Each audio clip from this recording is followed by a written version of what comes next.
Alright, this is the feeder that I was having trouble with. It's down low enough now to where I can fix it. You see the spinner is over to this side over here. I'm going to fix it to where it's centered up a little bit better than what it is, because what'll happen is, I had it happen one time, the corn will get between that plastic bushing and the sidewall, and it can hang it up, and it, like I said, it did that one time. Alright, so I don't have the right tool. I need one more daggone tool of all things. I did move it.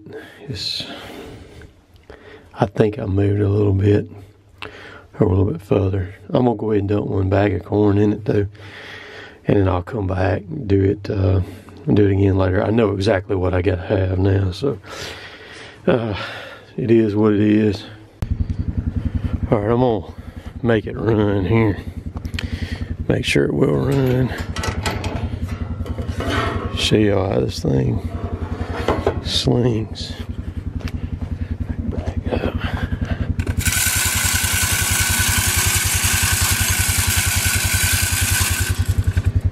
That thing slings that corn about 25-30 feet over that way, probably about more like 30.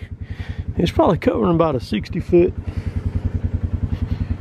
swath there. That's one thing I like about it, is how far it'll sling the corn. I really like that. So we just put one bag in the dissolve. We're gonna go ahead and go hunting, and then the next time I come back, I'll have the rest of the stuff that I need to pull that thing all the way apart. I just kind of miscalculated on what I needed, but so it actually ran really good just then, so that's good. Which has been running fine since I shoved it over, but I want to get it more centered up. Man, they built it, they probably just, you know, these things are mass built, you know, so no biggie.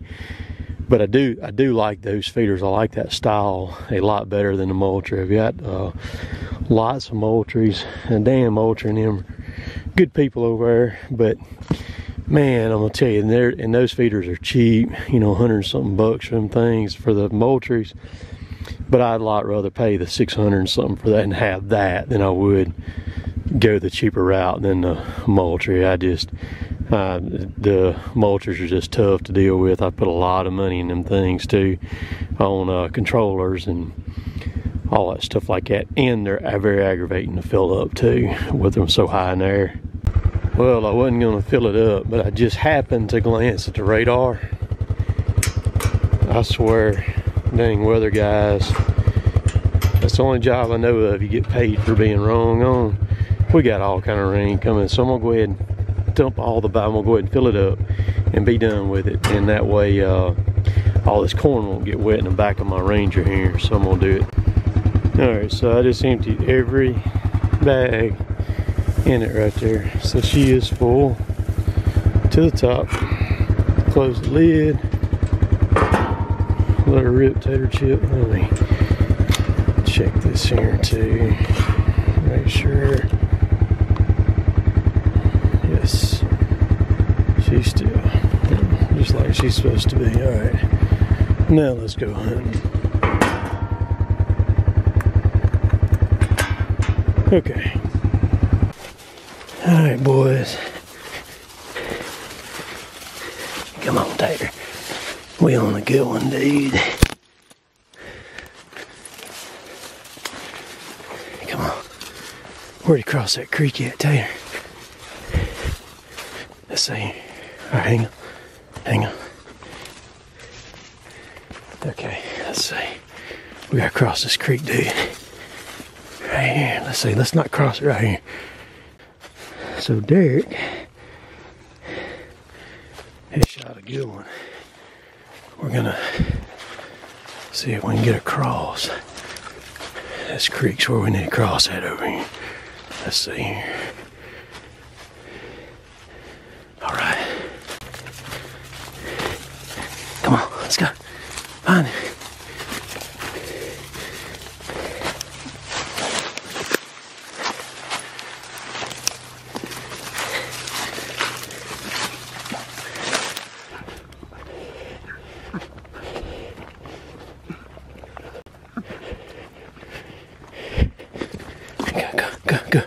Go.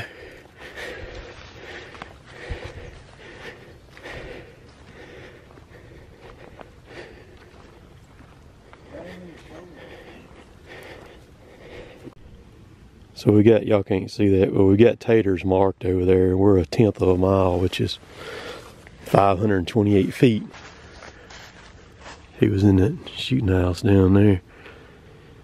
So that deer went, because it's down a hill and back up another hill. He went right at, well, he did go 200 yards if you figure in the hill over there.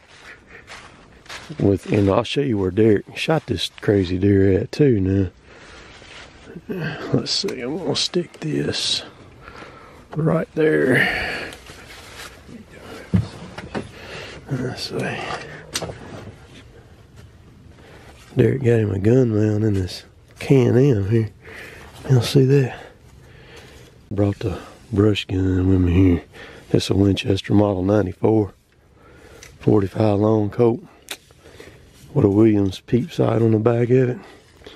Got some silver solder on the front sight. Yeah, buddy. Thing you shoot through a tree if you got to. Hand loaded. Bullets in there.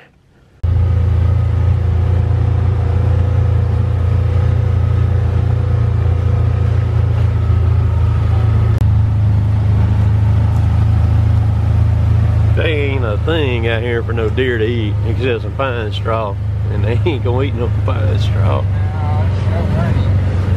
don't know what to survive in the wild on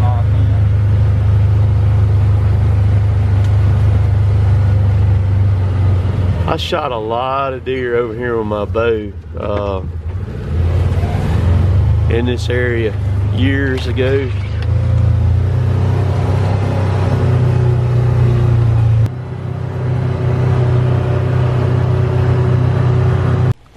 So I want to show y'all where Derrick hit this deer at. He shot that deer right there.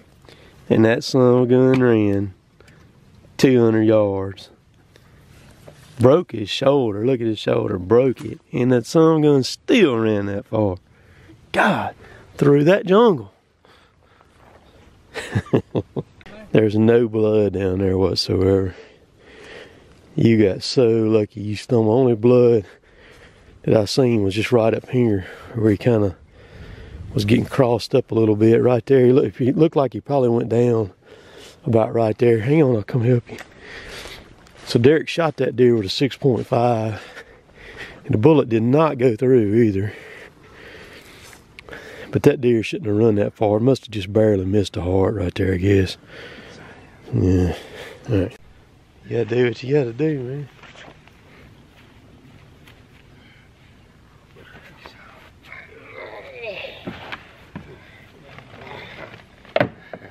Shut the tailgate.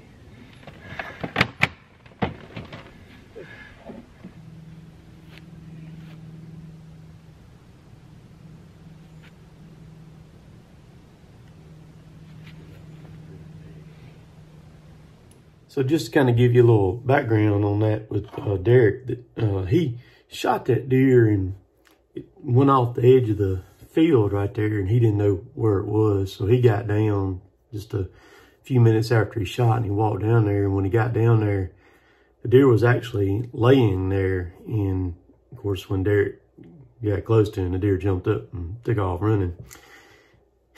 Left Derrick just kind of standing there empty-handed.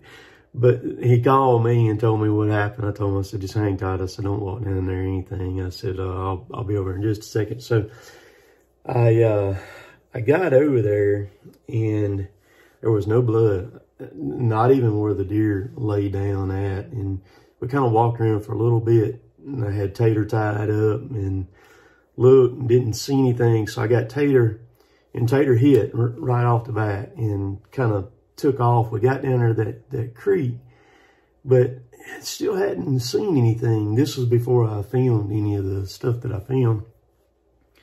Didn't see nothing. You could tell where the deer had kind of went. I was pretty confident that Tater was on it, but I still wasn't sure. So I wanted to take Tater back and restart him back over. Sometimes it's better to go back and let him go again. And And so we went back. Derrick went ahead and crossed the creek. We went back and let him go. And I was coming back down the creek there. Derrick called me. He said, man, he said, I just looked up and found this deer up here. But Derrick shooting a 6.5 Creedmoor, which a lot of people shoot. And he and I both were a little bit disappointed in that, because I mean, the deer didn't bleed at all, and the bullet didn't come out the other side, but it clean, smooth, broke that shoulder like that, and the deer was still able to go that far. But it's primarily because when Derrick jumped that deer up,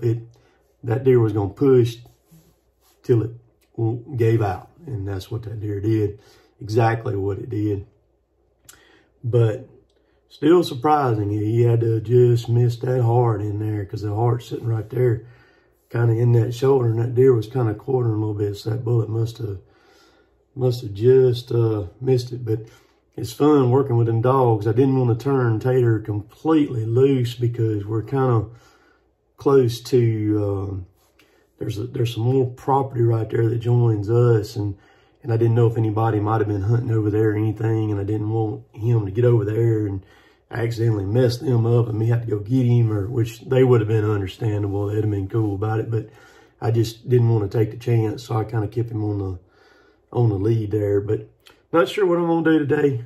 I've got 2 or 3 things that I need to do, but I'm not sure which direction I'm gonna go today.